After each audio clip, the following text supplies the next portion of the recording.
Okay, let's look into the details, the handlings of Cased. You're going to remove the deck of cards from the pocket, like so. Just keep the fingers and thumb on the sides and press it against the side of the deck. Your index finger goes on top. You can actually show all sides. While holding this case and cards towards your body, your thumb, in fact your nail, comes underneath to open up that piece of tape, and you can actually open up the flap, like so. Then you're going to remove the deck, like so. What actually happens is you're going to pull the whole deck with gimmick away from the magnet. Of course, this happens towards your body. Continue to open it and place the deck, or in fact the card case, I'm sorry, on a table like this with the flap towards the spectators. So, and that actually gives a perfect cover so they can't look inside the case, because there's in fact no bottom at this point of the trick in the case. Right now, what I wish to do is to have a spectator select a card from the deck. So you can show the cards to be different, like this. You can spread it. Of course, this is the gimmick card. It's underneath the deck, like so. At any time, keep this card on the bottom of the pack. No matter what you do, card stop, whatever you wish to do, make sure this card ends up on the bottom of the pack with the sticker upwards, so away from your body, magnet down. So spectator, take any card you wish. Perfectly, they can look at the card. That's it.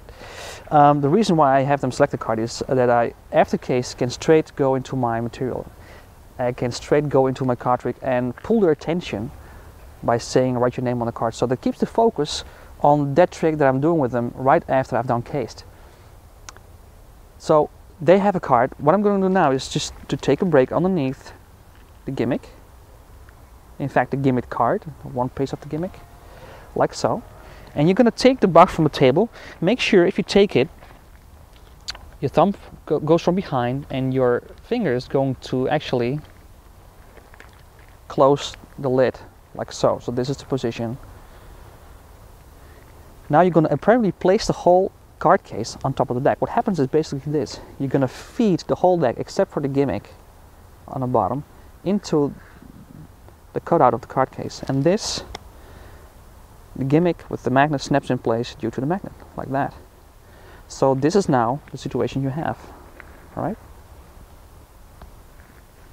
On an angle. Now this is covered by your hand, so this angle is good, the front is perfect, and this can also be done with a little bit of audience management. So, but the angles are really good. It's almost surrounded. This is what you're gonna do. You're gonna open up the lid, and there's a motivation for that. So the top of the card case.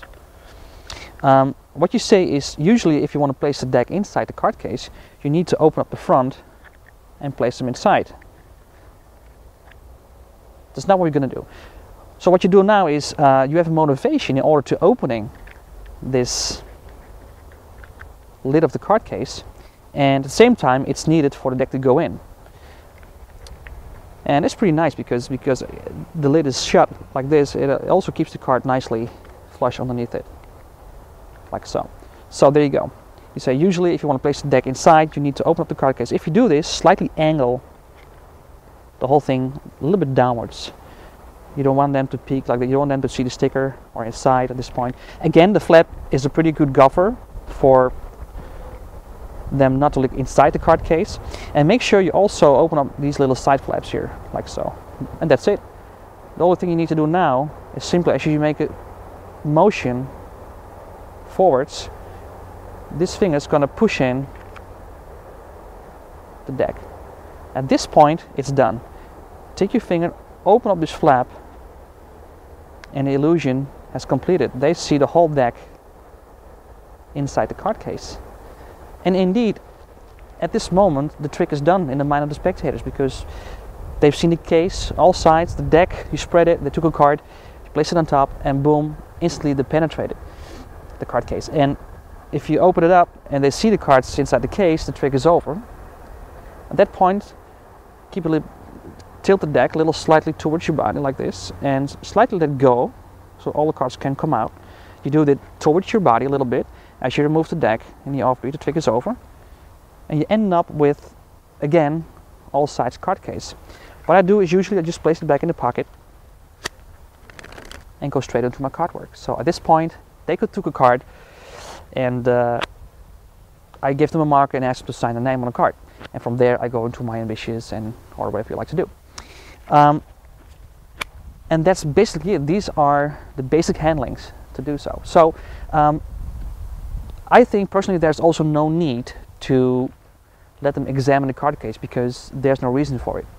All right, as I said before, the cards are back inside the case, and from that point on the trick is over in the mind of the spectator. Simply remove it, boom, put the cards case in your pocket and go from there. So personally I don't think there's no need to examine the card case. You can, however, switch the card case. So you simply place another card case in your jacket, and after your favorite card routine, whatever you've done with your spectator after cased, simply switch out, just take out that card case, place it in, and place the whole thing back on the table. It might be a bit overkill, but if you feel uncomfortable with it, you can always choose to switch it if you want to. It's very easy and well motivated. So this is the basic handling. The reset, it is very simple. Simply take the gimmick, place the cards back inside the case. This locks in place. The flap goes underneath the card gimmick. Give a little pressure, and that's it. So now you can put it in your pocket and do it straight away at another table or on the street. And that's it, very simple.